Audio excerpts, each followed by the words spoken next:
here. So there is a possibility we may drop out. If that happens, please continue. You're all very intelligent yogis. So you please continue reading through if it does drop out. Definition of yogi, Prabhuji? Pardon? What is the definition of yogi? Someone that's trying to come to a higher status of life. Okay, because of me and Bhakti Mala, we were talking that, and we did not get the right answer. I said we're gonna ask Abhay Prabhu. Hey, Bhakti Mala. You're making some kind of effort or attempt to transcend, to go beyond this material world. That's beyond eating, sleeping, mating, and defending. You know, so you're trying to go Gulshan said.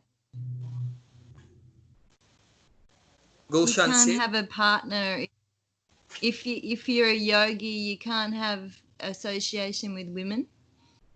No, that's not true. Okay, I was wrong then. That's not true. Okay, that's not true. So we can call yourself you a yogi. You can transcend together instead of just one person transcending by themselves. Why not the whole family transcend? So can we call? But the focus should be on transcending, not the focus is on the, not that the man's focus is on the woman or the woman's focus on the man. Then obviously that's an obstacle. But if the man and woman or children or whatever, if everyone's focus is on the supreme, is understanding the absolute truth, then why not? So you've just got to be, you know, you've got to have the right central point. That's why you have the two different terms for a household life in Vedic culture. One term is the grihasta. Grihasta means family life where the central point is spiritual realization, which is Krishna. That's grihasta. Whereas there's another term for householder life, family life, and that's called grihamedi. Grihamedi. So there's grihasta, where the focus is on spiritual advancement in the family. And then there's grihamedi. So grihamedi means the central point is the house, is the household affairs. So the central point is me, or my wife, or my kids, or my wealth. It's in the world. Your central point is materially centered. That's called grihamedi, and that's not desirable at all. That's fully materialistic family life. But then you can have a spiritual family life, a transcendental family life, which are all the members of the family, they're centered around spiritual advancement. So in that house there'll be chanting going on, there'll be hearing spiritual wisdom going on, there'll be sacrifices going on, you know, sacrificing food and eating that food, sanctified food, and all these kind of things will be going on. So externally it might look like the same. There's a husband, there's a wife, there's kids and so forth, parents, but internally the consciousness is different. Does that make sense? Yes, it does actually.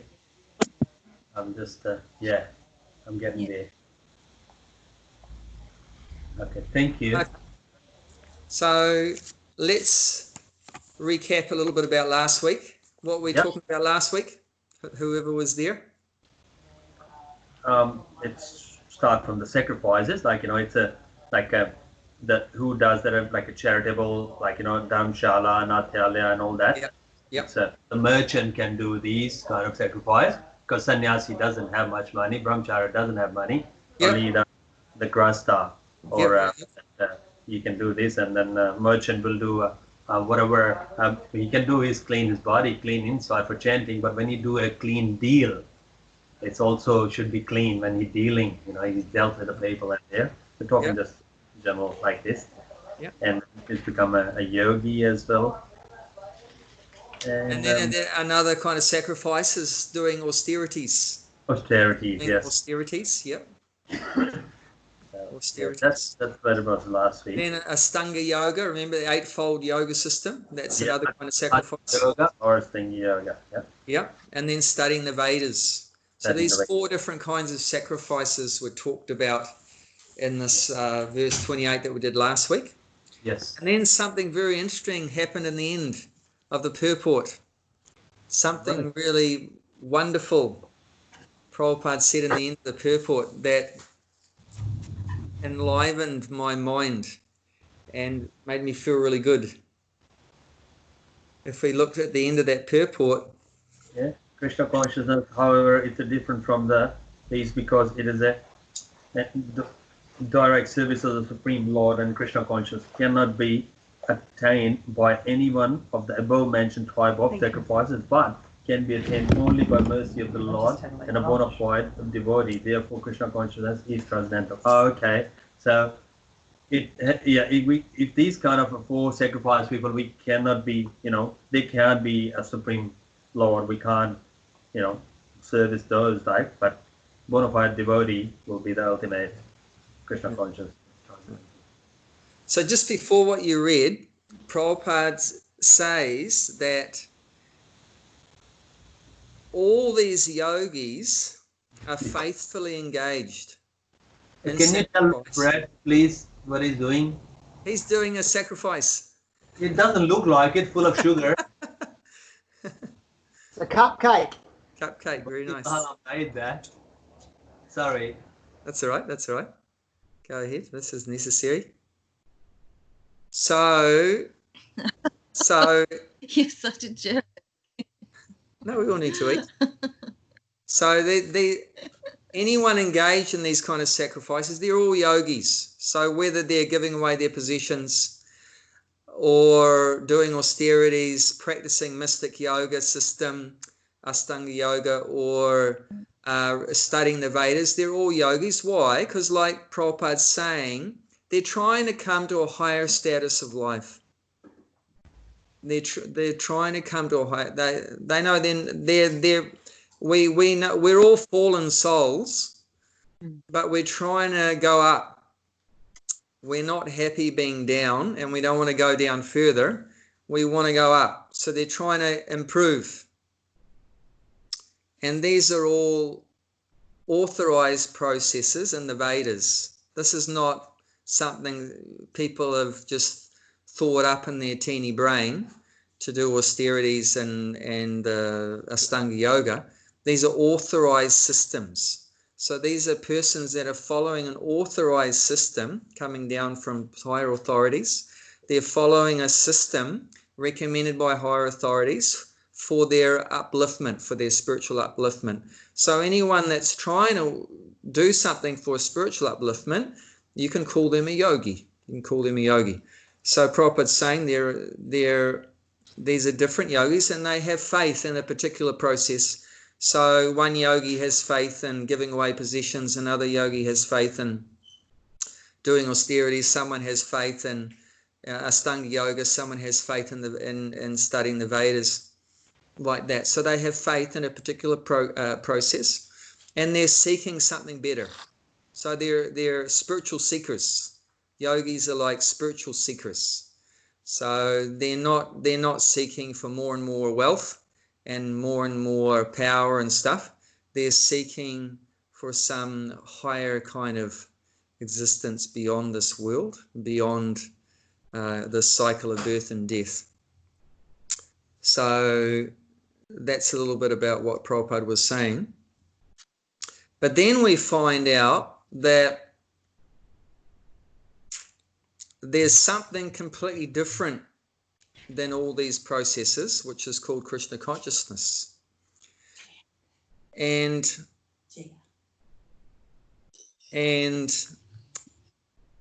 that, how is it that Krishna Consciousness is different? Because it's beyond this world. All these other processes, ourselves and these processes of sacrifices are all within this world, means within the modes of material nature. Remember, everything in the material world is controlled by the 3 modes of material nature, right?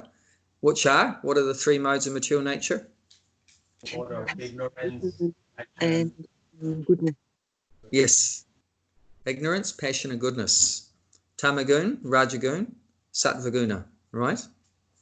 So both the practitioner's consciousness and these processes that are being followed, they're all within the modes of material nature.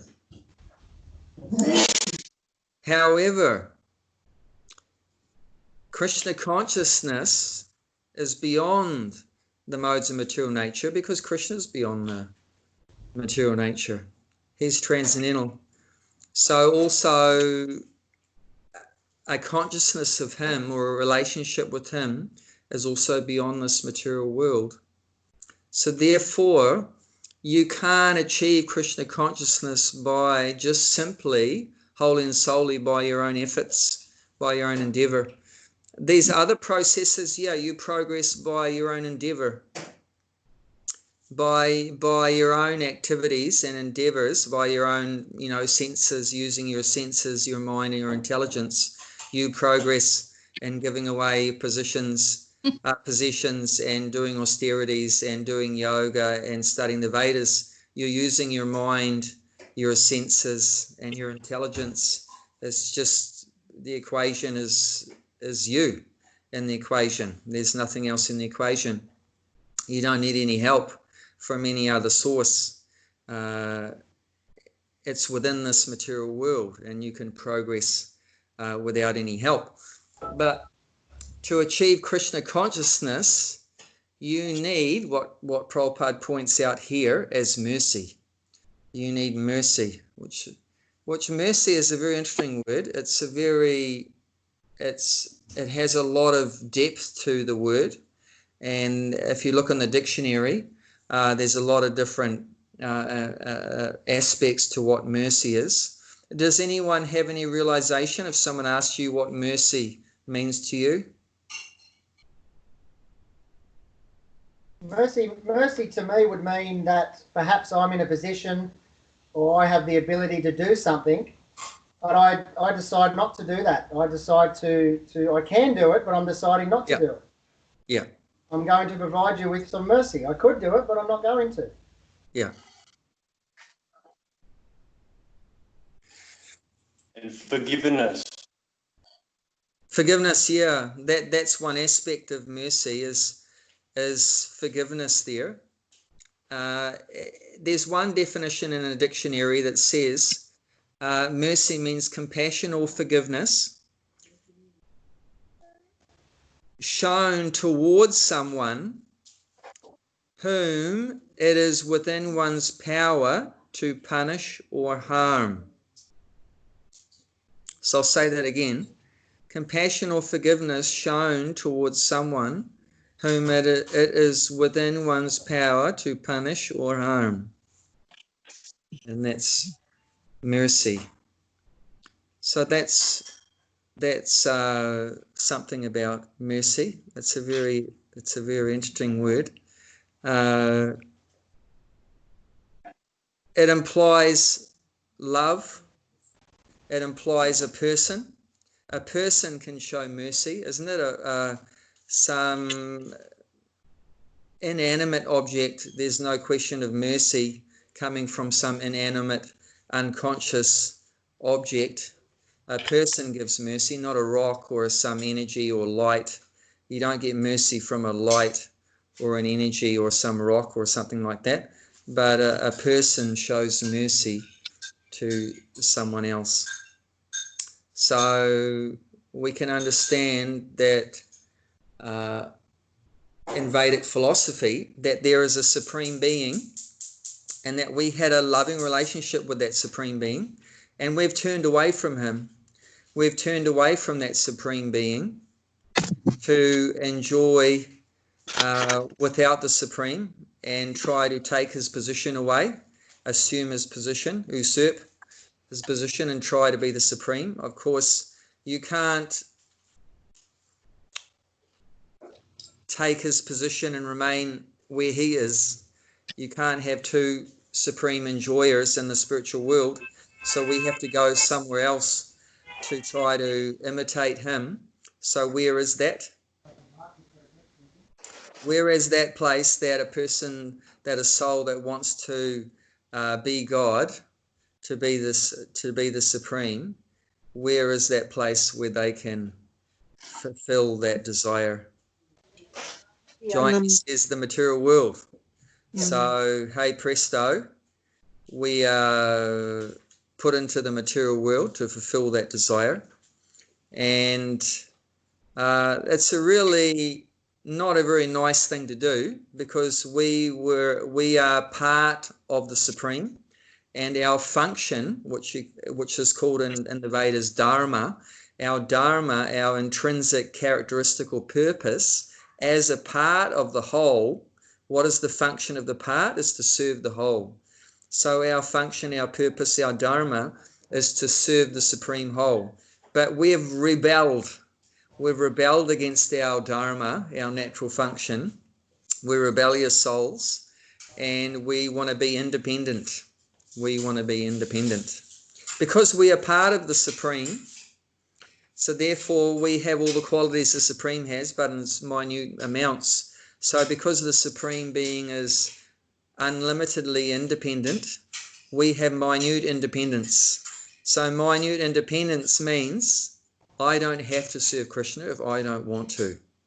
I have some independence. So you're not forced to serve the Supreme. Free will. That's the choice. You have some independence. And if that wasn't there, why you say, well, maybe Krishna should take that independence out, and then he doesn't have to worry about us being rebels. But if you take that free choice and independence out, then what happens? You can't have love that is forced. There's no love. If we have to serve Krishna, we have to serve the Supreme Whole, then there's no love, and then that's pretty boring from Krishna's point of view. You've got a whole lot of mindless robots that are doing different services, and that's what makes love special. That I can love this person or not. With my own choice, I'm choosing to. I could love a million other people, but I choose to love you. So that's what makes it very sweet and very special, and Krishna wants that. But anyway, for those that have misused the free choice, who come to the material world and they're trying to imitate him, and they completely ignoring him, forgetting about him, even sometimes blaspheming him and criticizing him, then we've become, you could say, quite sinful and punishable.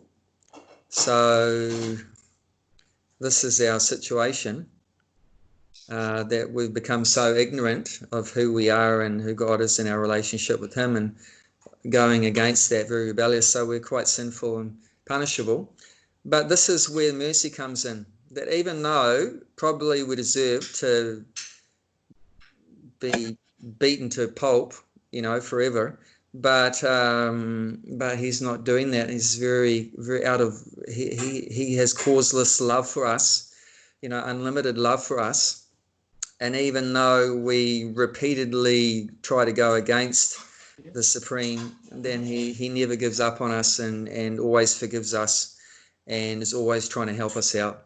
So mercy also implies, like, if you say God's mercy, what you could say in one sense, you're saying God's help. We need God's help.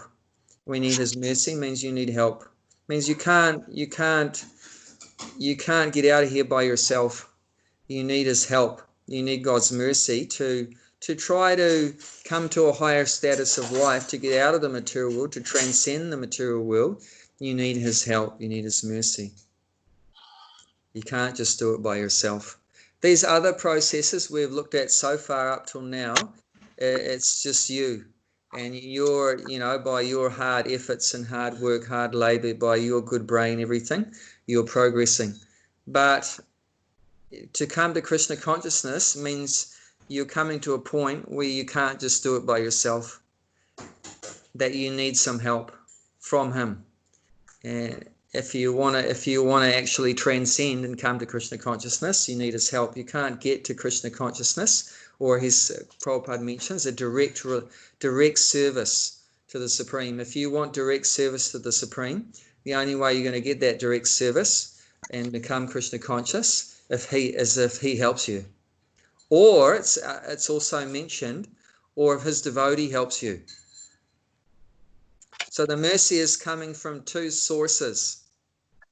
from the Lord himself or from his representative or his devotee, his servant. You need to get help from either of those two. Now, how do you think that the Lord's help will manifest in your life? How does the Lord help you? How does the Lord's mercy take shape? He may come in the form of the devotee to help that indirectly. Yeah, that's the devotee. That's one. So the devotee, the Lord, out of his love for us, sends his representative, the spiritual master, the guru, the devotee, the bhakta, to help us. Okay, and but the Lord also helps us. Look, aside from this sending a devotee, the spiritual master, guru, the Lord also helps us. In what way? Gives us the ability to understand. Gives us the ability to understand. Where is that ability to understand coming from? Reading the Vedas. Listening to the... That's also his mercy, yep. That's also the Lord's mercy, that he supplies us with the knowledge in the form of these scriptures, these ancient scriptures, these books, like the Bhagavad Gita. The Bhagavad Gita is a manifestation of the Supreme's love for us. Out of his love for us, he's given us this knowledge. Okay? When So do, another seva, manifestation. seva, What's seva, that? Seva, service. Yes, but how did you know how to do this service? I think maybe you're pointing to Buddhi, like a Buddhi, spark. yes, very good, Josh, very good. So where's the Buddhi coming from? Let's look at 10th chapter, text number 10 and 11. 10th chapter, text number 10 and 11. So this is Buddhi Yoga. Buddhi Yoga. So Buddhi means intelligence. Buddhi means intelligence. So someone want to read that? 10:10? A purport or talk? Or? No, just the translation. To those who are constantly devoted to service me with love, I give them understanding by which they can come to me. Yeah. So that the understanding or intelligence which we need to come to him, he's saying he gives that. He gives that understanding or intelligence how to come to him. To who? Does he give it? Does he say he gives it to everyone? No. To those serving him with love. Yeah. So if you serve him with love. Okay, and then look at the next verse, 11. Who wants to read that? Anyone can read that? I'll read it, if you like. Okay, Sarah. To show them special mercy, I, dwelling in their hearts, destroy with the shining lamp of knowledge the darkness born of ignorance. Yeah, special mercy. That's special mercy. Showing them special mercy. That he's dwelling in our heart. Why is he dwelling in our rotten heart? Full up with lust and greed and anger and envy and pride. He loves us unconditionally. We're here. What's that? Okay. Bob's here. Oh, Claire. Hi, Claire. How are you? Hi. Yes, good, thanks. How are you all? Good, thank you. Hey, Bob. Hare Krishna. Lovely to see you. Apologies. I've been trying to get on, but no success.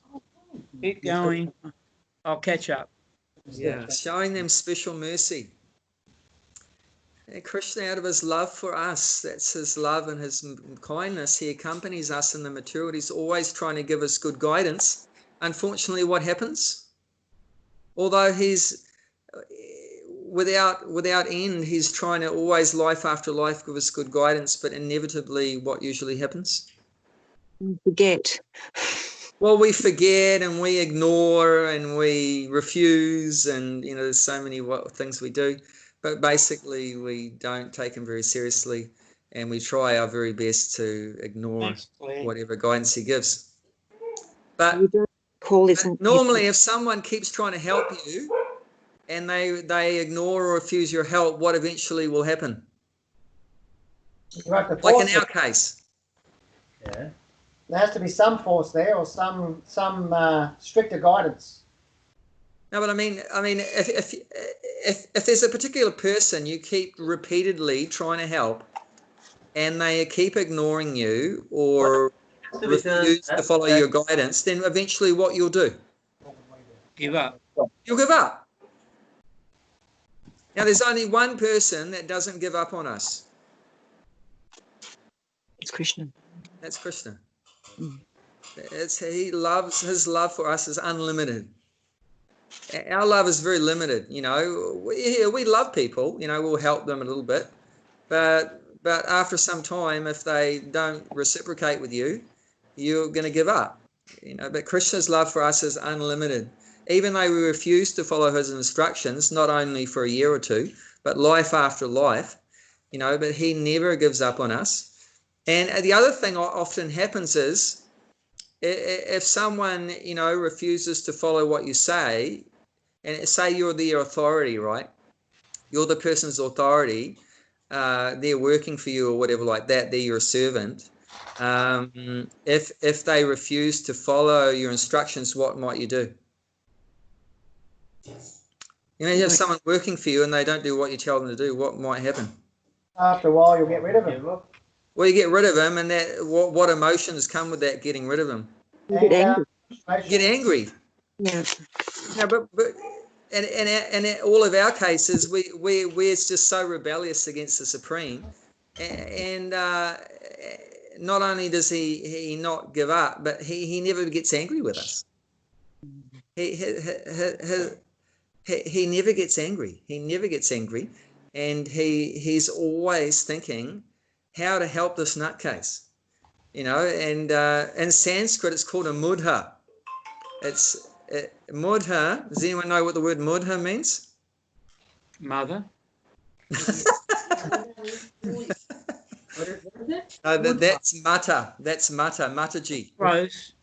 Close. Not intelligent, M-U-D-H-A. It means rascal. Oh, yeah. So even though we're a rascal, and Krishna also calls us rascals, but he loves the rascals. But often we don't love the rascals, do we? No. No. We're all rascals, all of us. We're all rascals. I'm a rascal. Gandhi's a rascal. Actually, anyone that's in the material world is a rascal. Anyone that's in the, if you're not with Krishna and you're looking in his face and he's looking at yours, and you give him a hug and he gives you a hug, if you're not experiencing that, you're a rascal. You know, But some rascals are more rascally than others. yeah. So you've got higher rascals, Yes, and lower lower rascals. The glass as well. Okay. But the good news is, even though that we're all rascals, that Krishna always loves us, even in our rascaldom. And he's always trying to help us. That's the really good news. And in Krishna Consciousness, we find out about that. A lot of people are not aware about that there is a Supreme Being that has unlimited love and mercy and kindness and forgiveness. And of course, in Christians, they talk about mercy and grace. So that's something they got right, that God is a person and he has a lot of love for us, and he's always trying to help us out. So that's one part of their philosophy that's correct there. Unfortunately, some other parts are a bit weak on, like they often think that you don't have to do anything, that the mercy is just there, and you don't have to do anything. You just believe in Jesus, and you can do all other kind of bad things and everything, and then it doesn't matter, the mercy will come. That's not quite the complete picture. So you were hearing here that there is something we have to do. Remember, we just read in 10:10 that you need to serve him constantly with love. So that's something we want to try to do to attract his mercy. And then if you do that, then you get special mercy in the form of, in your heart, he's going to give you knowledge. In your heart, he's going to give you knowledge how to come out of ignorance. The worst thing that's keeping us in the suffering, miserable condition in bondage is ignorance. So to get out of ignorance, we need knowledge. Where's the knowledge going to come from? One very fundamental place we need it to come from is to come from God. This is not knowledge from the university or the parents or the school. This is, we need knowledge from God.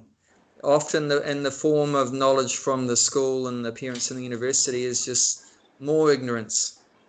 What we're actually being educated in is more ignorance. But we actually not need knowledge. Knowledge, what I'm talking about knowledge, I mean, it's called vidya.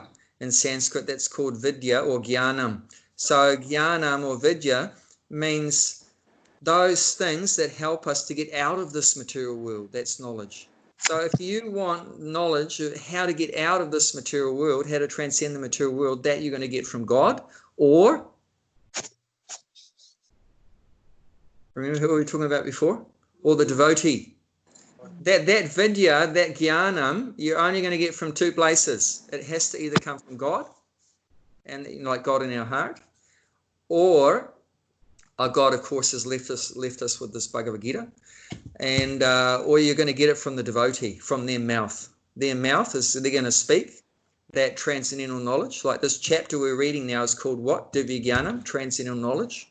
So that transcendental knowledge is going to come from the mouth of the Guru, the spiritual master, and it's going to enter your ears, hopefully, if you're a little bit receptive. It's going to enter your ears and go into your heart, and then awaken you to transcendental knowledge and remove the darkness of ignorance in your heart. So that's what we need to progress. If we want to achieve Krishna consciousness, we need mercy, either from the devotee of the Lord or from the Lord. There's one beautiful verse in a scripture called Chaitanya Charitamrita, which says, Brahmanda Brahmatai, Kona Bhagavan Jiva Guru Krishna Prasadi Paya Bhakti Lata Bija, that the jiva, the soul, has been wandering around in the universes, which is called Brahmanda.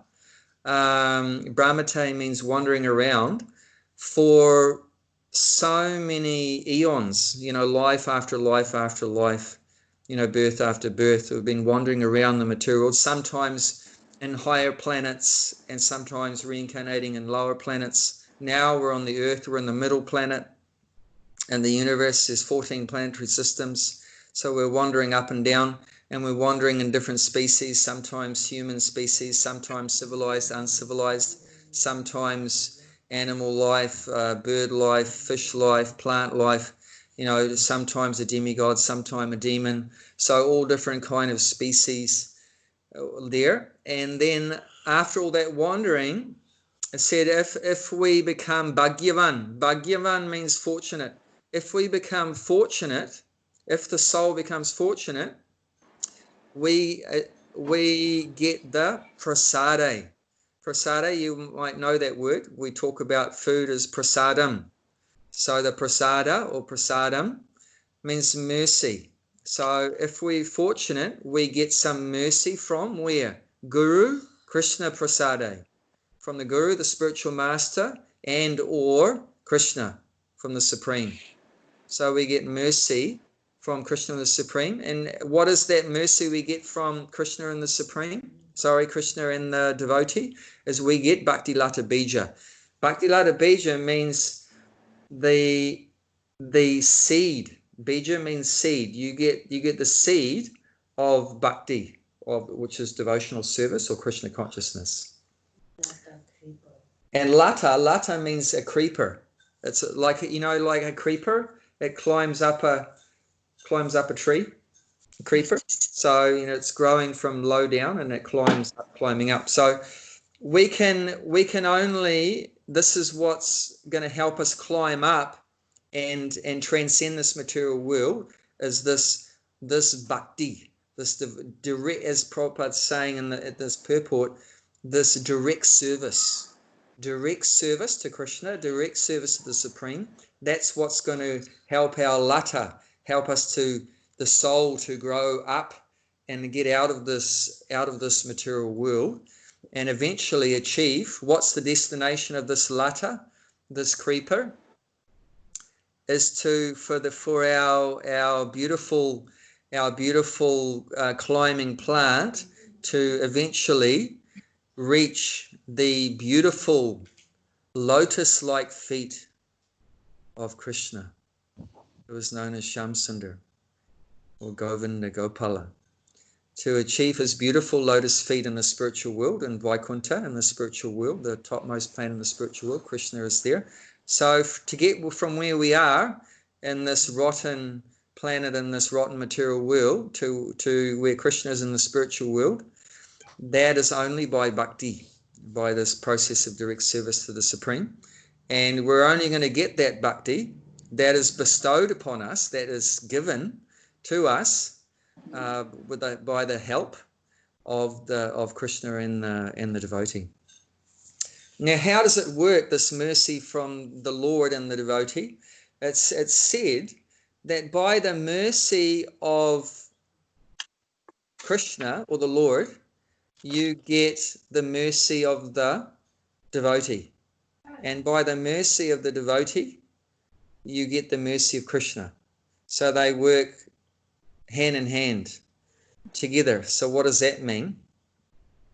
By the mercy of Krishna, you get a guru. See, without Krishna's mercy, you can't get a guru. You can't get a spiritual guide without the mercy of Krishna, without his help. Without his help. It's not automatic.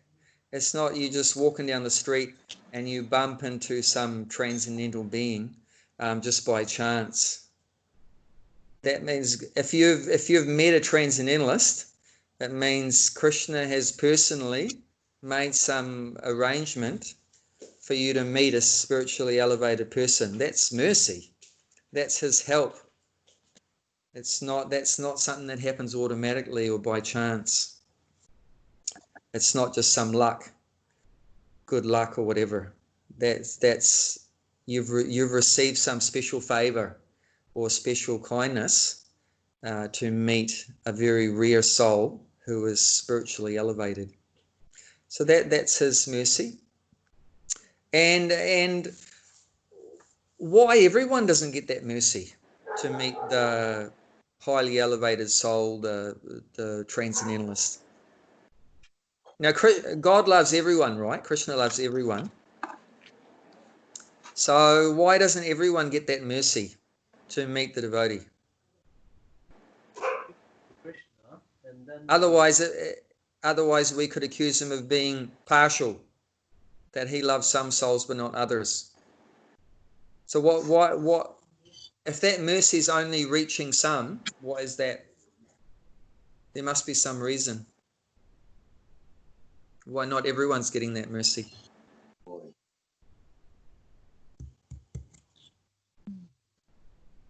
If you love her and do something, and then you'll get a mercy. Like, if you doesn't do anything, like towards the Krishna conscious or anything, there, how the mercy gonna come? Like, it's Krishna can see, like, it's worth it or not. He knows that he gives only mercy to the people those who can see and deserve. Okay. I'll just give you a story from my own experience. I met one man when I was trying to distribute Bhagavad Gitas and so forth in New Zealand many years ago. And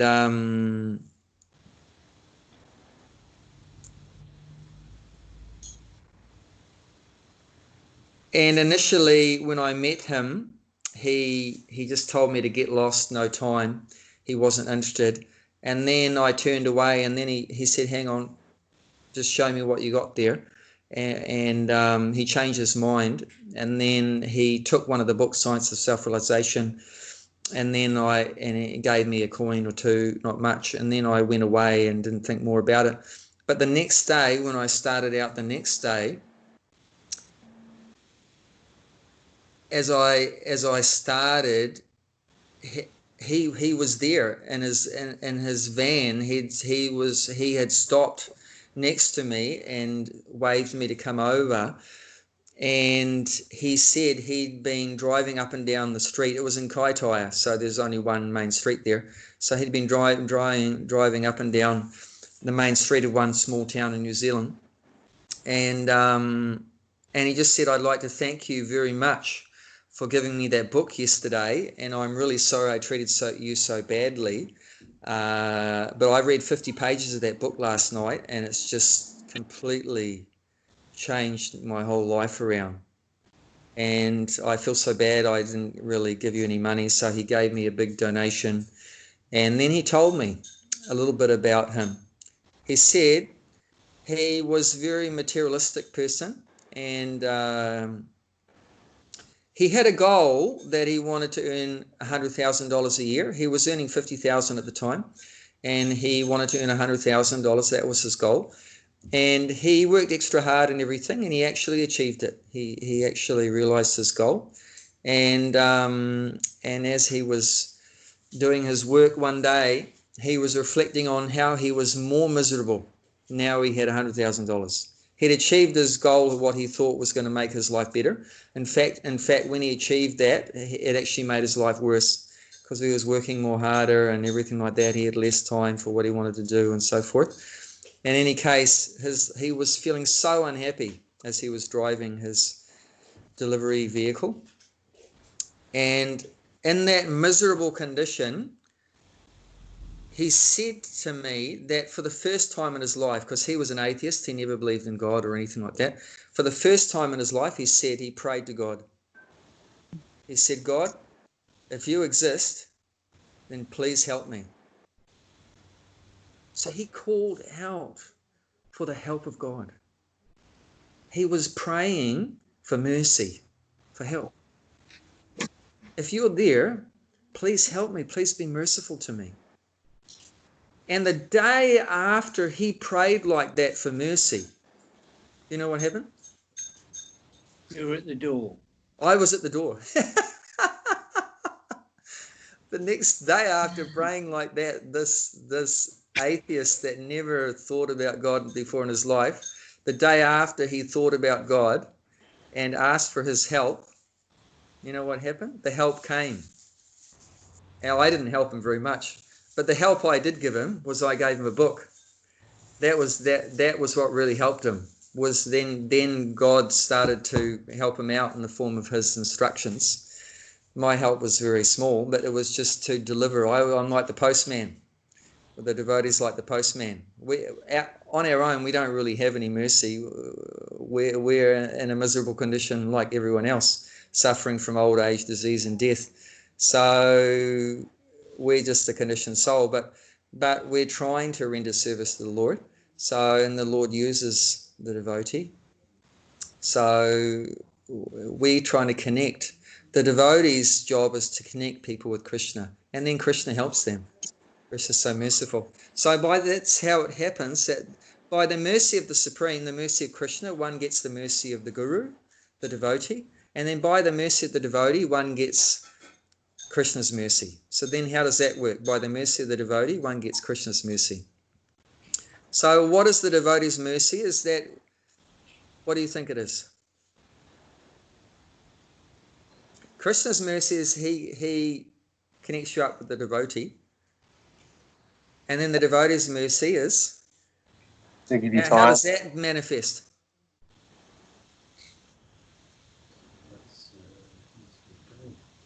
Transcendental knowledge. Do we sprinkle some magic dust on the people or anything like that, or zap you with some special energy that supercharges you with divine love and everything like that? One good thing about the devotee is that the devotee is also similar to us. A devotee is just another human being living on earth in these bodies, and we can associate with them quite easily because they're the same as us. It's not difficult to understand a devotee because they are the same as we are, and then through their experience they can teach us how they learn about Krishna and what the processes are. And then by following that, then hopefully we can have some realization of Krishna as well. So the mercy of the devotee is they're giving us some realization about Krishna. They're giving us knowledge. They're giving us knowledge about the Supreme.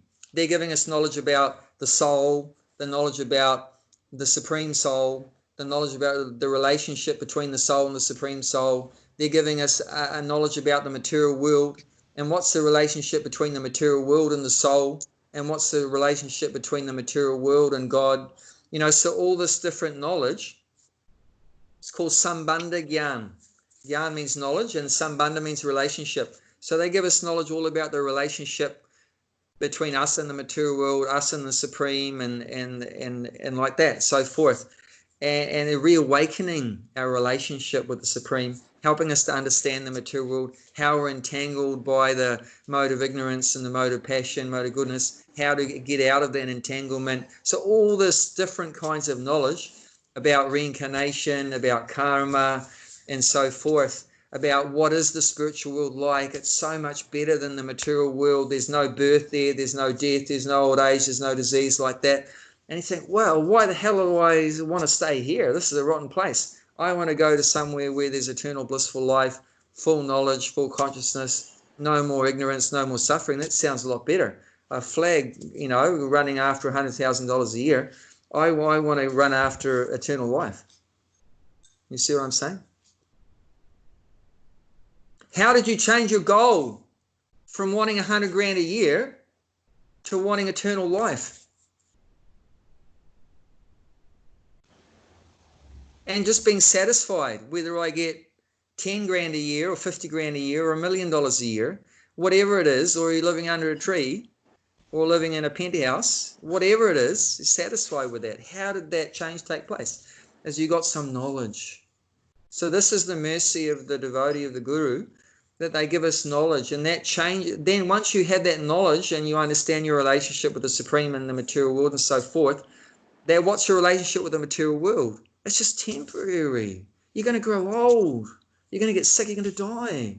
Why are you so attached to all these temporary things? Once you get this knowledge, then you let go. Then vairagya. Then with the vidya means knowledge. After you get the knowledge, what happens? Then you get the vairagya. Then you get the detachment. Then you just let go. And when you let go of the material world, then what do? Then you hold on to Krishna. Then you get attached more to God. The more you let go of the material world, the more you get detached from the material world, the more attached you automatically become to Krishna, to the Supreme, like that. So all these things will gradually start to happen. The more we develop our, relationship with the devotees of the Lord, they will help us to cultivate this knowledge, and then detachment, and then more attraction, and ultimately love for the Supreme. And when you love the Supreme, then you love everyone and everything. So much will come. It will come step by step by step. But it all begins from what? Where did it all begin from? Where did it begin? From that ignorant Kiwi. Where did it begin? Mercy of the Lord. Yeah, when he prayed for help. Prayed for help. We need help. That's where it begins from. You have to realize. You can give away your possessions, you can do your austerities, do yoga, you can study books, everything by yourself. But you get to a certain point where you realize, I can't get any further by myself. I need help. And when you call out for the help of the Lord, then he will help you in the form of within your heart. He'll give you good guidance within your heart. Like his initial reaction was, when he saw me, I'm looking like a salesman, was get lost. I've got no time for you. I'm busy. But then he changed his mind. Why did he change his mind? The Lord in his heart reminded him, hey mate, you prayed for my help yesterday. Here it is. The Lord in his heart helped him. And then we helped him further by giving him the book. Like that. But this is how we start the process. We have to call out for help. I've tried everything by myself, and I'm just like beating my head against a brick wall, frustrated. You get to the point we try to get a better life, improve our life, be successful and everything. So many times, and again we make our endeavors to enjoy and be happy, and we get frustrated, and then we try again, I failed last time to enjoy and be happy, but I'll do it this time. There was one story about this king who tried to kill Krishna, and Jarasandha. And I don't know any of you read that story about Jarasandha. It's a very interesting one. He tried how many times to defeat Krishna? 17 times he attacked Krishna with 18 Oksahini divisions, which is like millions and millions of soldiers, and he failed every time. So this is what happens in the material world. We try and we fail, and we try and we fail, and we fail and we fail, and then eventually what happens, we become frustrated and exhausted. But the good thing that comes out of that, we eventually become so frustrated and exhausted, then eventually you call out to the Lord for help. And that's the beginning of your real success. That's the beginning of the end of all your failures. That's when you're going to really start to be successful, when the Lord helps you like that. And that's a really good point to come to. Coming out of all that, like this guy was, he was so frustrated, and he just becomes so materially so exhausted. And in that complete exhaustion and frustration, then he called out to help. While he was in a very hopeful frame of mind, thinking, yes, I can be successful, I can make it work, I can be happy in this world, that calling out for help was never there. But when the frustration, exhaustion built up to a certain point, then, only then he called out. So it said that's a prerequisite for bhakti. A prerequisite for devotional service is this material exhaustion and frustration. That's very helpful in order for us to come to the point of bhakti. And at that point, often what happens is then we call out for the Lord's help, for his mercy, his grace, and then he helps us. He enlightens us within our heart, and he sends the devotees to help us. And if we are sincere and we take advantage of that help that's coming, we're going to come soon. We can look a little bit ahead to text 34 in this chapter, 434. This is the verse I've mentioned. Some of you have heard that for 1 month I had made an experiment that every day for 1 month I'm going to randomly open the Bhagavad Gita. I mean, this Bhagavad Gita here has 900 and something pages. So what's the chance of you opening up to the same page every day? 1 in 900 and something chance. But every day open up to the same page, which was this page, 434, for 1 month. What's the probability of that? Not very good. But it happened. It actually happened. So what did it say? Someone like to read? Narendra, do you want to read the English to this one? Okay. Just try to learn the truth by approaching a spiritual master. Inquire from him submissively and render service unto him. The self-realized souls can impart knowledge unto you because they have seen the truth. So that's the mercy. That's the mercy of the spiritual master, is they impart knowledge to us. Don't think it's some esoteric, like mystical process, this mercy or whatever. It's knowledge. It's giving knowledge. It's very, very clear. It's not some airy-fairy thing. The mercy coming from God and coming from the devotee of God is knowledge. That's the cause of our suffering is ignorance. The solution to all of our problems, all this suffering, is knowledge. Why are we suffering? Because, trace it back. Our main problem is suffering, right? That's what we're all trying to avoid. That we all want to be happy, but we're not. We're suffering. Why are we suffering? As said, suffering comes from sin. Suffering comes from sin. Remember, we rebelled. Remember, we rebelled against our master, and now we've become sinful. So suffering comes from sin, and sin comes from ignorance. Jayanti said. Well, why do we do crazy stuff? Because of ignorance. So Therefore, if you want to get out of all this suffering, what do you have to do? What's the first thing you have to do? Get out of ignorance, yeah. You have to get out of ignorance first. First thing you have to get out of ignorance. When you get out of ignorance, then what happens?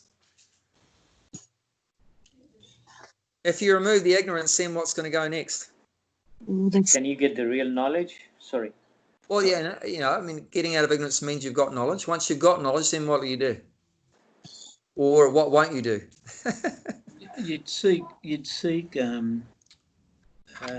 teacher. Yes. You've got to put the knowledge into practice. Yep. But I mean, if you get out of ignorance, means you've got knowledge. You get out of ignorance, then what won't you do? I'll give you a clue. If you're in knowledge, what won't you do?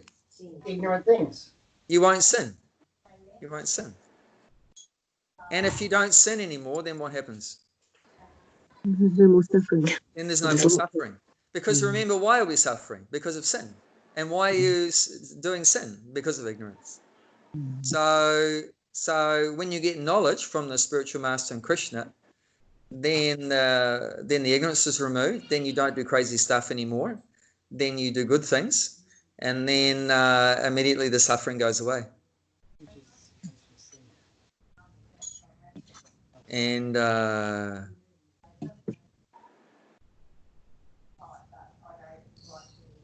it's a very clear process, but unfortunately for a rebellious soul, it's not very easy because we are trying to imitate Krishna's position.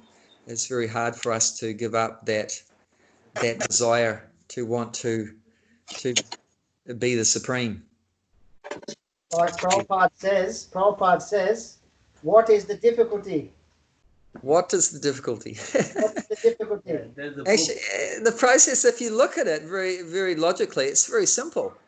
There's nothing difficult. Is the chanting difficult? Even a kid can do it. Prabhupada said if all you need is a tongue and ears. If you have a tongue and ears, you can chant. You don't need money. You don't need education. You don't need whatever. Doesn't matter. You know, hearing someone talk about Krishna, there's no difficulty. Eating prasadam, like Brett eating that muffin there, it didn't look difficult. It didn't look difficult. You can have two very easily. But yet, why do so few people do it? Why do so few people chant? Why do so few people hear the Bhagavad Gita? Why do so few people take prasadam? Well, you'd have to go back to ignorance. There's a deep down ignorance there. There's a deep down rebellion there. That like that cartoon that Prabhupada quotes. In the cartoon, the wife is telling the husband, chant, chant, chant. And in the cartoon, the husband goes, can't. With the same effort it took to say can't, you could have just chanted. Why didn't the husband chant? Because he's a rebel. He doesn't want to do what his wife's telling him to do. He was a rascal. He's a rascal. Good one, Bob. Got it. He's a rascal. It's so easy. But because we're rascals, we don't do it. We're our own worst enemy. We're our own worst enemy. There's only one person that can stop us from becoming Krishna conscious. Do you know who that is? He says ourself. Yeah, that's all coming back to that free choice. But because we've been misusing that free choice for so long, we've become very conditioned to using our free choice in the wrong way. That's why you'll read in the books many times it says we're called conditioned souls. So we become very habituated to certain habits. Like they say, old habits die hard, isn't it? They say we're creatures of habit. And what do they say? Old habits die hard. So that's where the problem lies. We become very conditioned, very attached to trying to be the center. It's said that the psychological condition of the soul in the material world. Hey, we've got a psychologist here with us. Sarah can tell us about this. that the mental condition, the psychological condition of the soul in the material world, you can read it in the introduction of the Bhagavad Gita, is that we're all trying to be the enjoyer and the creator and the controller. This is the psychology of the conditioned soul. That we want to be the enjoyer. Actually, the supreme being is the enjoyer, but we want to take that position. So we become mad. That we want to take that position as the supreme enjoyer. We want to be the creator. I mean, we didn't create everything, but we foolishly try to put ourselves in that role that we created everything, and that we want to control. Even though we're not, if we're in control, then how come we got so stuffed up by coronavirus all over the world? That obviously it's not working out. Our control's not doing very well. So if we're in control, then why we're in drought, or why we're in flood, or why is there an earthquake, or why is there a tsunami, or, so we're not doing very well at controlling, are we?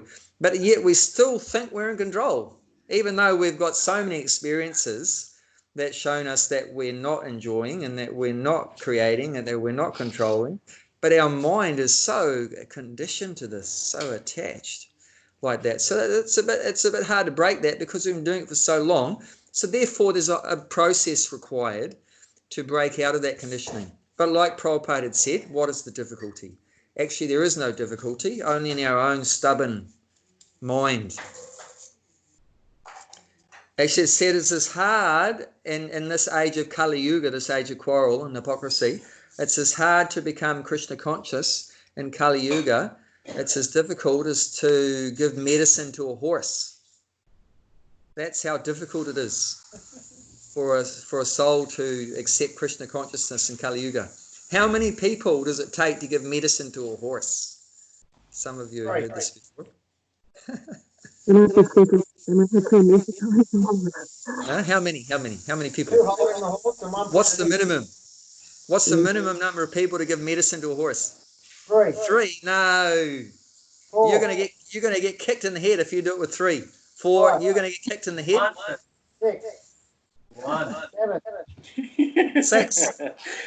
6. Any less than 6, you're gonna get kicked in the head. So one person has to hold each leg. One person has to hold the mouth open, and one person puts the medicine inside. So it's like that. That's how difficult it is for the soul to be Krishna conscious. So we're so rebellious. Like the horse doesn't want to take the medicine, right? And it'll try to kick you and bite you and everything like that. Huh?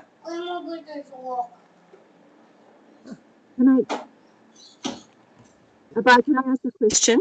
Yes.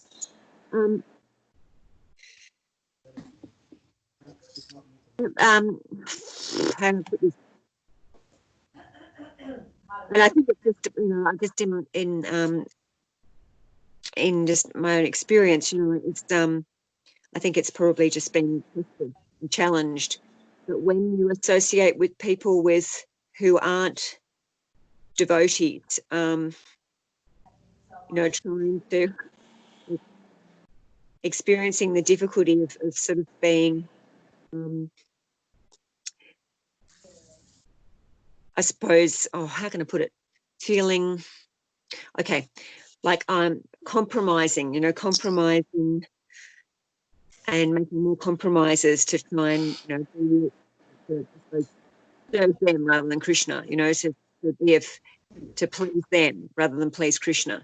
And that's very difficult, even though, within myself, I'm like, I know what I want and I know what's most important. I know what I want to do. And then just, I suppose that's a difficulty. And then I suppose the way I'm interpreting that is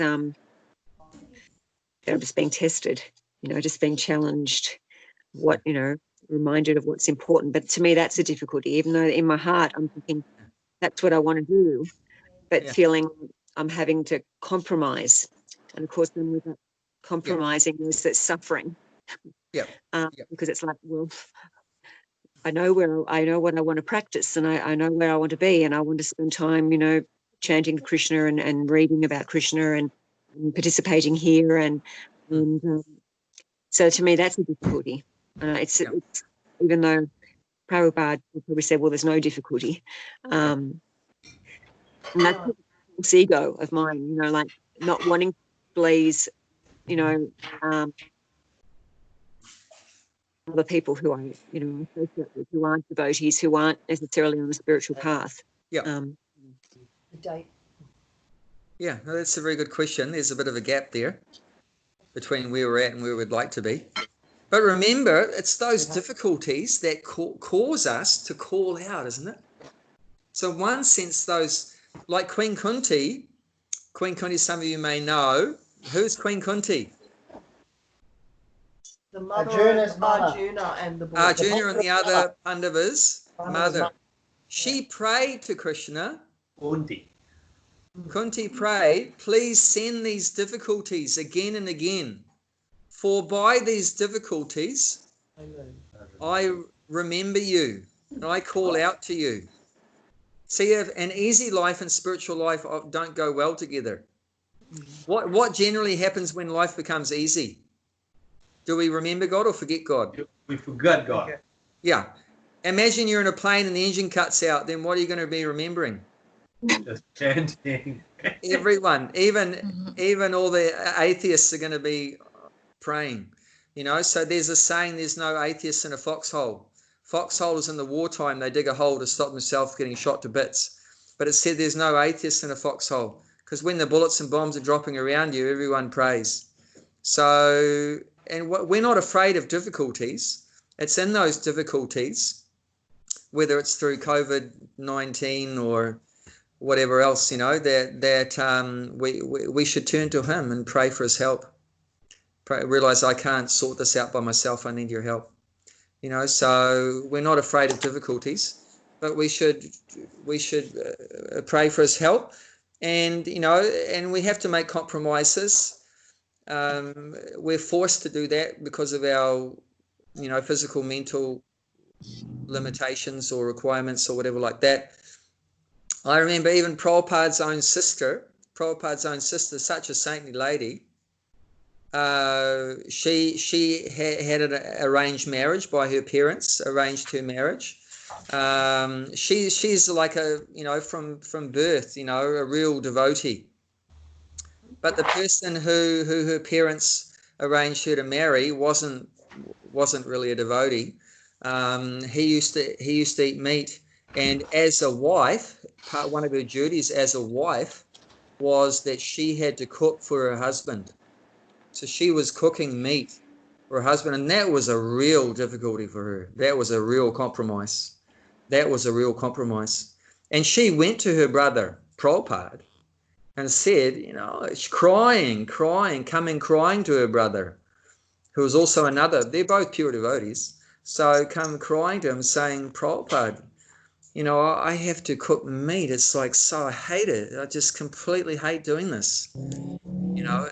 And what advice Prabhupada gave? Did Prabhupada say divorce the guy? And then you can just cook your prasadam and you'll be easy. No. He said, keep cooking the meat. Do your duty. Do your duty. That's one of the main lessons of Bhagavad Gita, right? You have to do your duty. And that for Arjuna, it was tough. You think Arjuna liked to do it? What was his duty? He had to kill his grandfather, kill his spiritual master, you know, kill all of his relatives. Was that easy peasy? No. That was the hardest thing he did in his whole life. But he kept Krishna in his consciousness while he had to externally go through all that tough stuff. So there's nothing that can stop you being Krishna conscious except for yourself. Your silly husband that eats meat can't stop you. You know, any nutcase boss can't stop you. The stupid politicians can't stop you. There's only one person that can stop you, and that's yourself. So you can't blame, I can't be Krishna conscious because of my husband. I can't be Krishna conscious because of my kids. I can't be Krishna conscious because my situation is too difficult. I don't have enough money. You know, my health isn't good enough. You know, whatever. But these are all, you know, not acceptable. They're excuses. the excuses, you know, that if we want it hard enough and we call out for his help, and if he helps us, then even difficult things become easy. Even we know in our tradition, one little boy, Prahlad, no one can go through more difficulties than him. He was thrown off a cliff, put in a pot of boiling oil. He was fed poison, stood on by elephants. You know, if you think your life's hard, just think of Prahlad.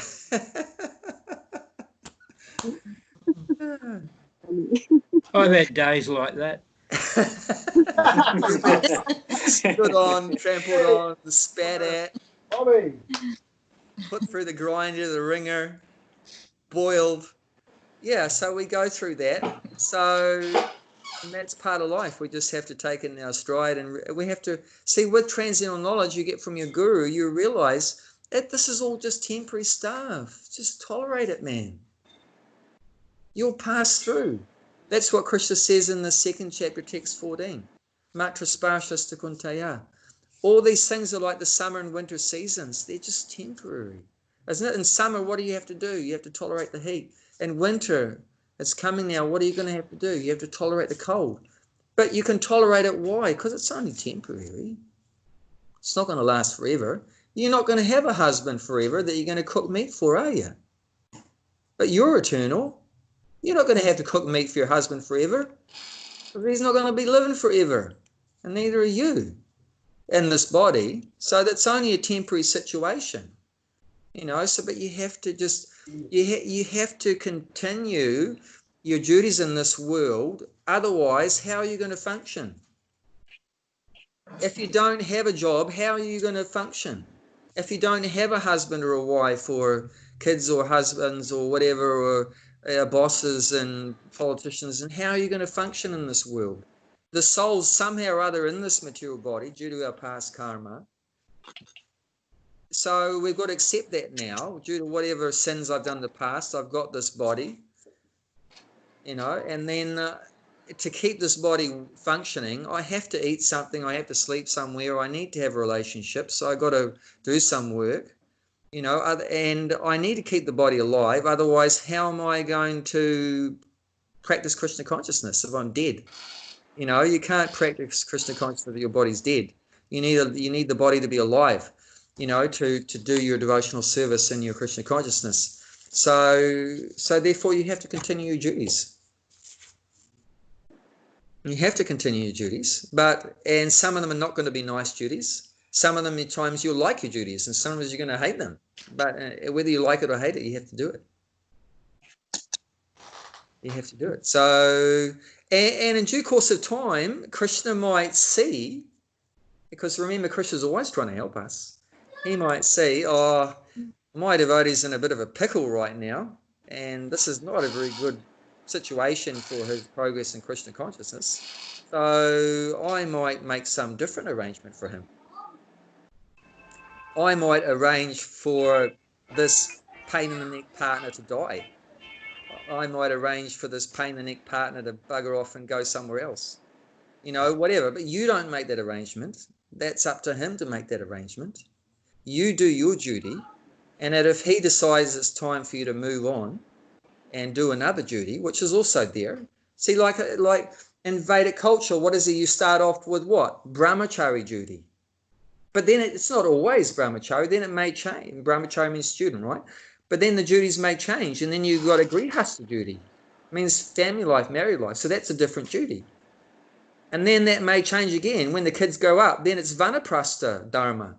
That's retired life. That's a different duty like that. So it's not necessarily that the duties that you're doing now are not necessarily the same duties you're going to do your whole life. So that you don't be attached. You know, you just do what you're doing to the best of your ability and be prepared that there will be changes, because that's the nature of the material world, right? There's things that are always going to change. But whatever situation you're in now, accept that. That's my duty now. Krishna's put me in this situation now where I'm single. So follow the duties according to that. Krishna's put me in this situation now where I'm married. So let me follow the duties according to that. You know, Krishna's put me in a situation now where I'm retired. So let me do the best I can, those duties. So, you know, you just go with the flow, and the material nature, the material's always changing. Sometimes you'll be in the mode of goodness, and then another time you'll be in the mode of swept up in the mode of passion, and then another time it'll be the mode of ignorance. But you got to go with the flow. You can't say, I'm only going to function in Krishna consciousness in the mode of goodness. When I'm surrounded by vegetarians and they're playing nice music, Hare Krishna, Hare Krishna, Krishna Krishna, I'm going to be Krishna conscious. And when I'm surrounded by nutcases that are eating all unmentionable, abominable things, and there's ghastly smells and abominable music going on, then I'm going to forget Krishna completely. No, you got to try to keep Krishna consciousness through all of that. And I guarantee all of us are going to have all the scenarios.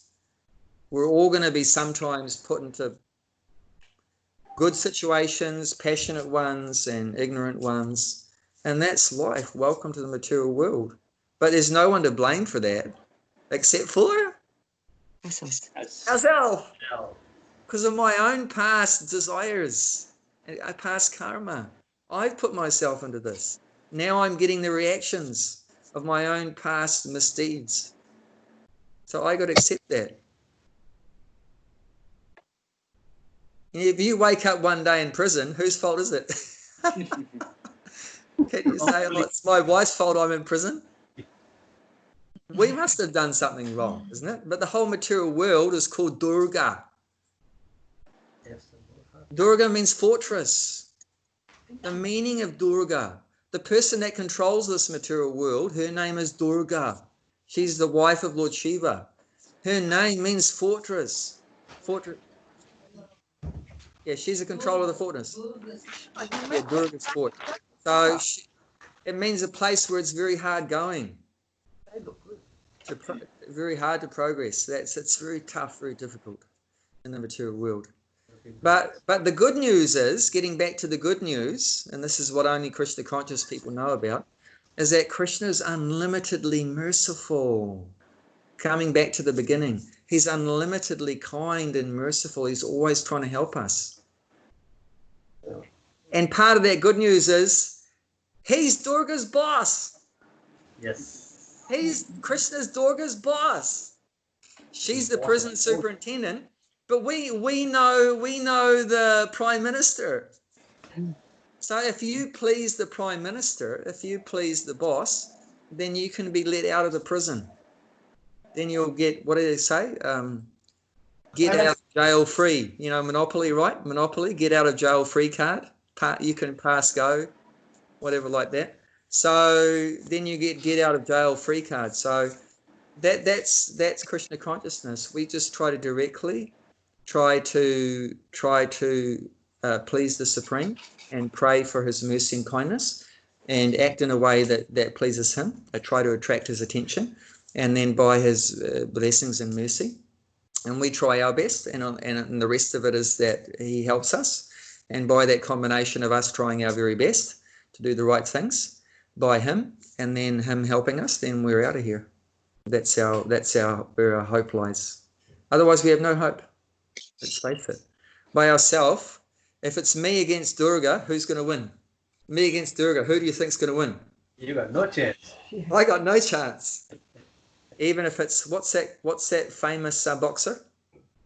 Mike Tyson. Mike Tyson. He's trying to come back into the ring now, but you know, even if it's Mike Tyson against Durga, there's no chance. She's so powerful, so powerful. I was just reading today in the 4th canto, Srimad Bhagavatam, how Lord Shiva was very upset that his wife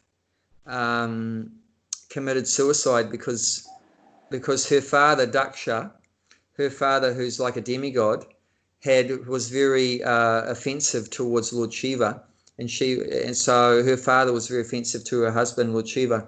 So she was married to Lord Shiva. This is before Durga. Before Durga, she was Sati, and Sati had reincarnated after committing suicide, reincarnated as Durga. So Sati committed suicide, and then Shiva was so angry. Shiva was so angry that his wife had died because of the offences of her father, that he pulled a hair out of his head and tossed it on the ground, and that hair became his personified anger, which is known as Virabhadra. So Virabhadra is like this gigantic,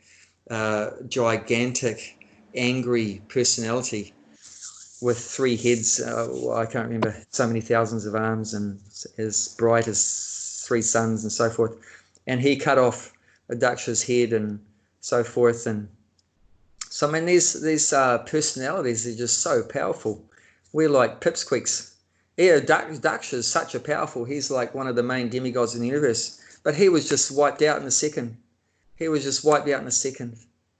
You know, so who are we? You know, we're nothing, you know. So, but if we come under Krishna's shelter and appeal to his kind heart, which he's got such a kind heart, then immediately we get protected from so much stuff. You know, and we can overcome all these obstacles. And there's a very beautiful verse that indicates that in the 7th chapter, text 14, which you can check up anytime, which indicates that it indicates 2 things: that this material world is impossible to overcome it.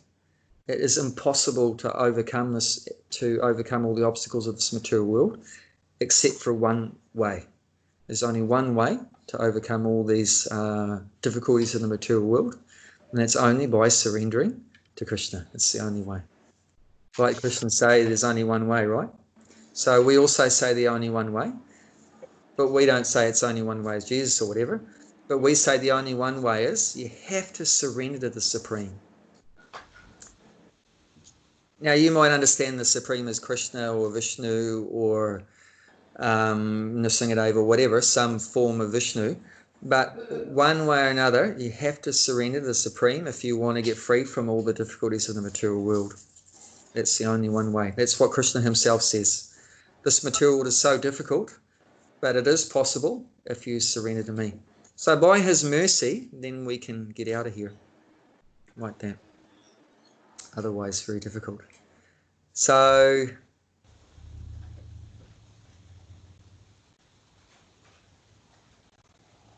although there are a lot of difficulties, a lot of trials, but Krishna consciousness is very positive, because it does give us a very practical solution to overcoming all kinds of difficulties, whatever they may be, whether it's physical or mental or social or political or whatever like that.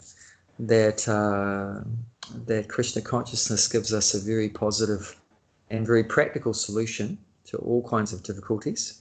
We don't foolishly say that it's spiritual life's easy and like that. So we don't paint a lopsided picture that everything's easy, but we don't paint the black picture that it's all doom and gloom and it's all bad or whatever.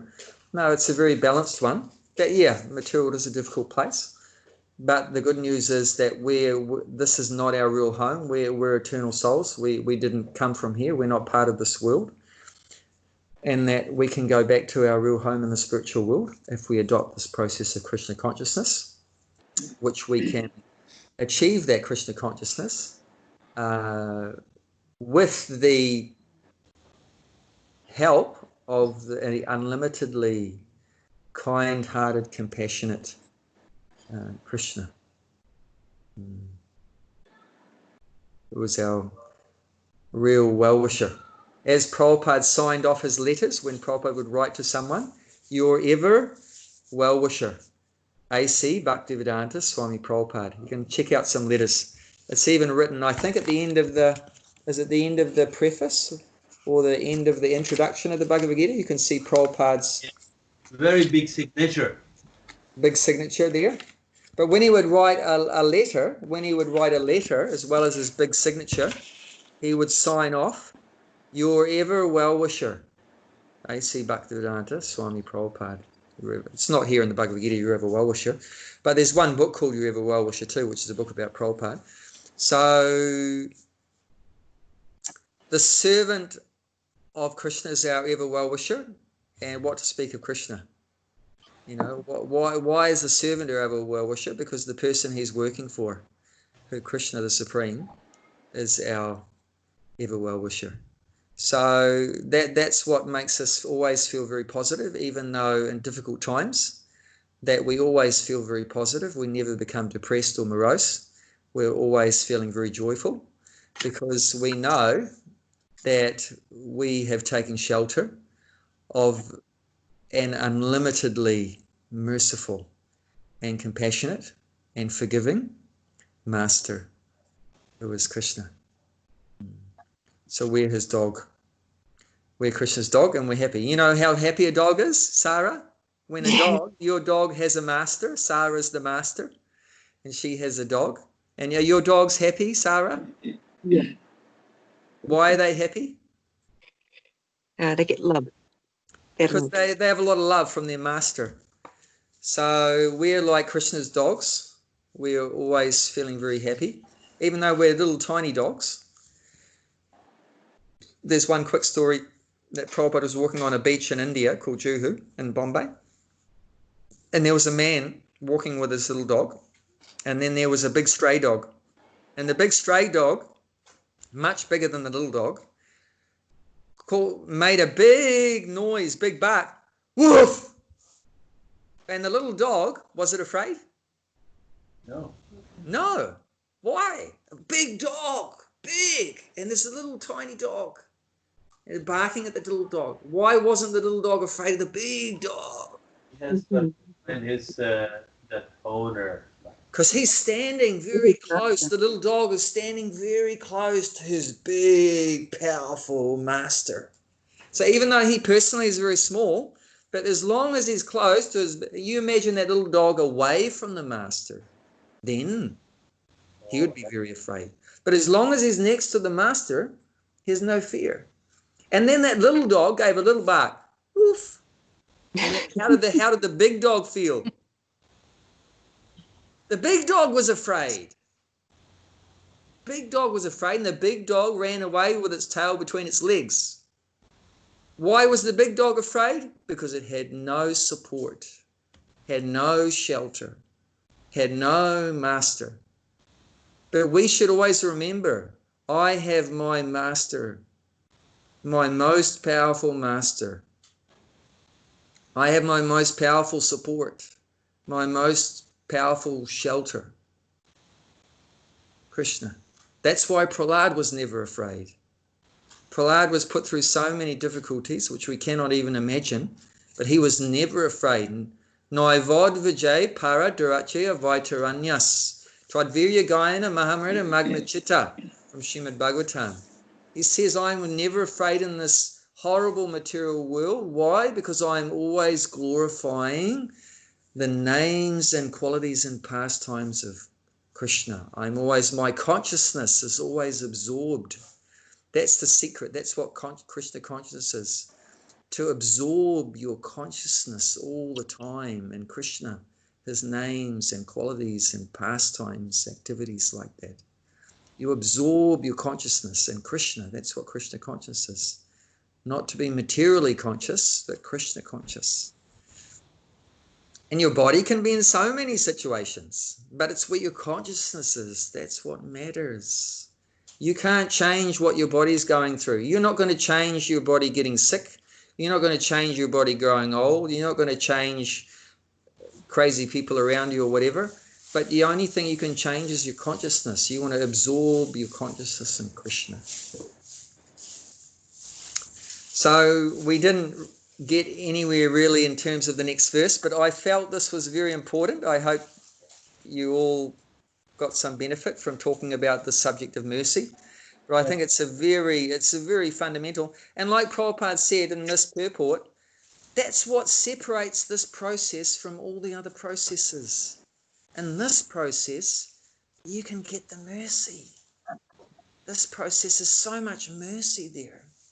In the other processes, that's not there because you're not directly connecting with Krishna. You're trying to forget Krishna and you're doing your own thing, mate. You're just doing your own thing over there. You know, and it's good because you're trying to go upwards, but you haven't reached out to Krishna yet. Not at that point where you've reached out to Krishna, so his mercy is not going to come to you because you haven't reached out to get it. You have to want it. You have to want the mercy before you're going to get the mercy. If you don't want the mercy, you're not going to get the mercy. You have to ask for it. You have to beg for it. One time, the devotees were traveling with Prabhupada in India, different holy places, and the devotee said, Prabhupada, why are we here in this particular place? What is our purpose here, Prabhupada? Prabhupada said, our purpose here is to cry for Krishna. Our purpose here is to cry for Krishna. You have to call out. Like Prabhupada said, with the mood when you chant Hare Krishna, Prabhupada said the mood of chanting Hare Krishna is like a child calling out for its mother. Isn't it? The child so desperately calling, Mommy, Mommy, help me. Like that we should chant. Then what will happen? The mother will run, isn't it? If the child calls so desperately, calling for the mother's help, the mother, whatever she's doing, she's going to drop it, come running immediately. But what if the child just says, oh, Mum? Then she might continue cooking for a while, cleaning the house. It just says, hey, Mum. Mum. It says, Mum, Mum. See the difference? How different you'll get the response depending on you, isn't it? You're calling.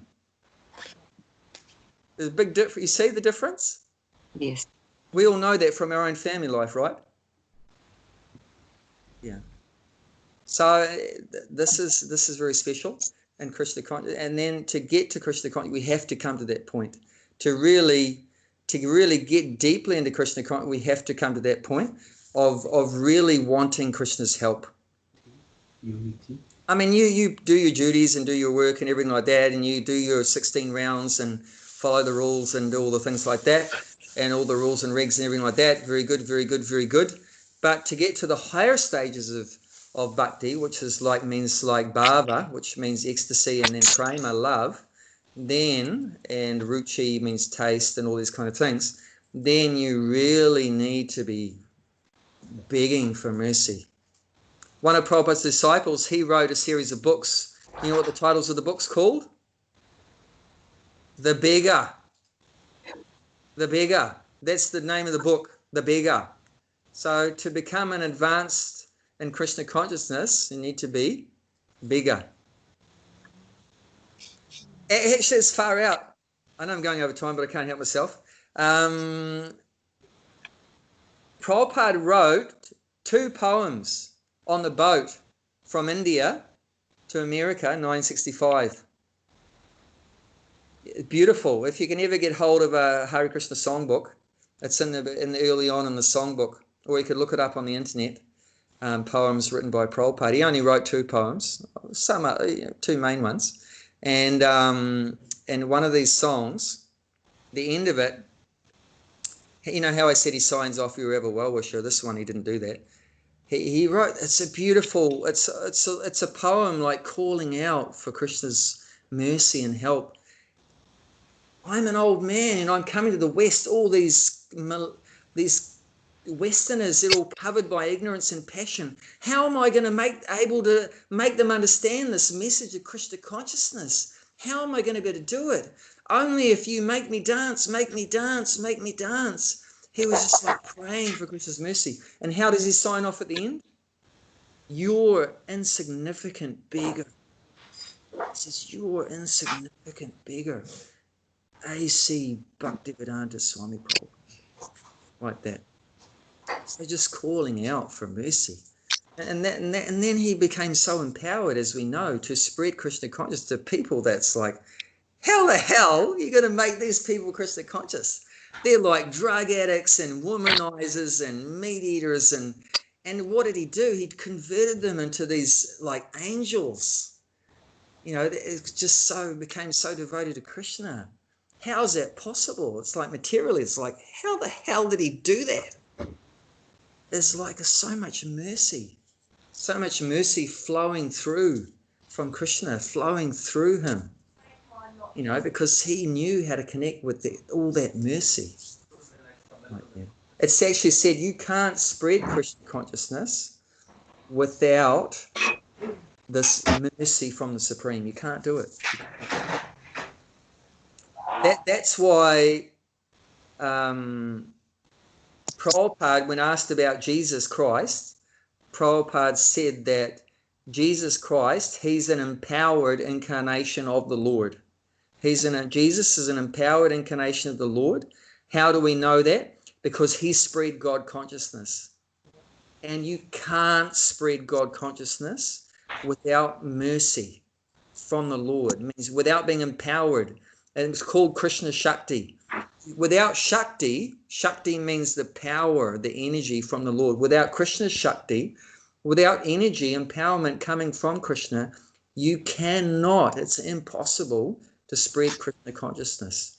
Krishna consciousness can only be spread by Krishna's mercy. Only to that person who Krishna gives mercy to can that person become Krishna conscious. You can't become Krishna conscious without Krishna's mercy. Someone that's able to spread Krishna consciousness, they have Krishna's mercy. They're being empowered by Krishna. So much far out things in Krishna consciousness. Connecting with the reservoir of all love, of all divine grace. Actually, one title of the spiritual master, actually when you have a guru, when one title you can, when you address your guru, you say, your divine grace, his divine grace, his divine grace, your divine grace. They're full of divine grace.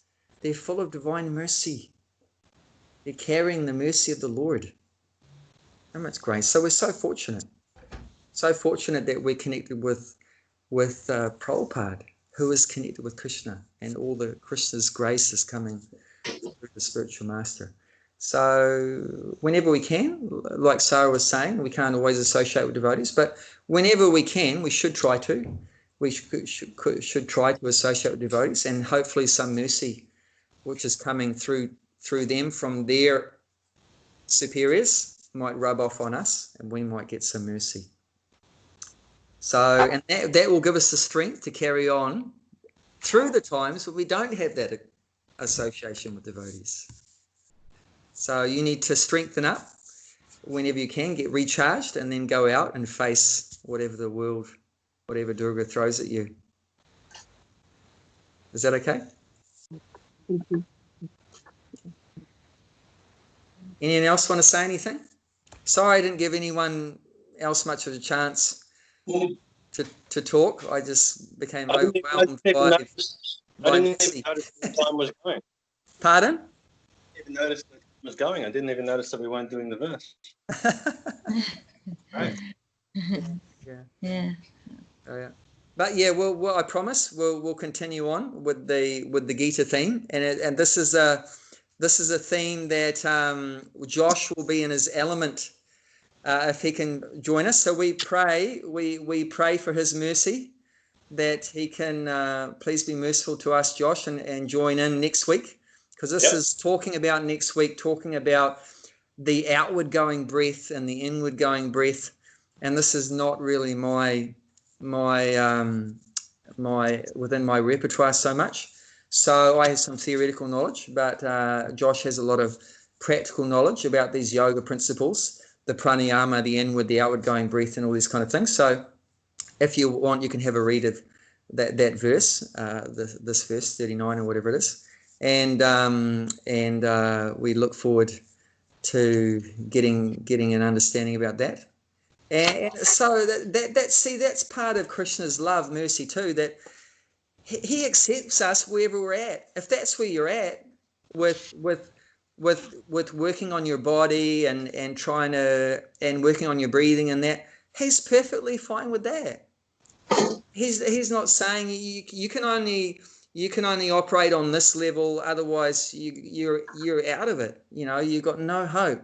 He's allowing us to try to connect with him on whatever level we're comfortable with right now. If you're just comfortable with giving away your possessions, he's cool with that. Do you want to do some tough stuff, austerities? He's cool with that. You want to do yoga? He's cool with that. I mean, Krishna, who's more cooler than Krishna? He's just so flexible in his relationship with us. Whatever way you want to relate to him, he'll take something good out of that. Oh, you're trying to approach me. Okay, you're doing it in this way, but I'm cool with that. The main thing is you're trying to connect with him, you know, and that's just so far out. It's just, there's no one more cooler than the Supreme Being. He's just so amazing. Whereas we're so rigid, isn't it? You know, if whatever you're into, you're only going to, you know, be able to relate with other people that are into the same thing as you. But Krishna's not like that. He'll relate with everyone, whatever they're into, and find something good out of it, and leave the rest. You know, whatever's bad, he'll ignore that, and he'll take the good out of what you're doing, and it's just so far out. Anyway, that's one thing. You might wonder why so many sacrifices. Wouldn't it be simpler if there was just one sacrifice? If there was just one way to please God? Wouldn't that be a lot easier if there was just one way to please God? It's not that there's many gods. There's so many sacrifices because there's so many gods. You have to please all the different gods. No, it's not like that. There's only one God, but there's so many sacrifices because of us, because we're all so different. It's because of our differences that there's so many different kind of processes. People say, oh, well, why not just have one religion? Why there's so many religions? It's not because there's so many gods. There's so many religions because there's so many people at different levels. And their level of commitment and their realization and what they're prepared to do and not prepared to do, it's all different. Some people are prepared to be vegetarian. Some people aren't prepared to be vegetarian. But even the people that aren't prepared to be vegetarian, they can slot into a different religion and make progress from there. There's some religions, their understanding of God is impersonal, it's just energy. Okay, so that's for them. Another person, their realization is God as a person. So you'll have some religions that they have a personal understanding. So God is accommodating all of us. That's his mercy. So thank you so much. Sorry to go over time. Thank you so much, Abhay. Yeah. Have a lovely week. Next Thursday. Thank you. Thank you. Next Thursday. Take care, everyone. Thank you. Then, see you next week. Okay, see you next week. See you all. Thank you.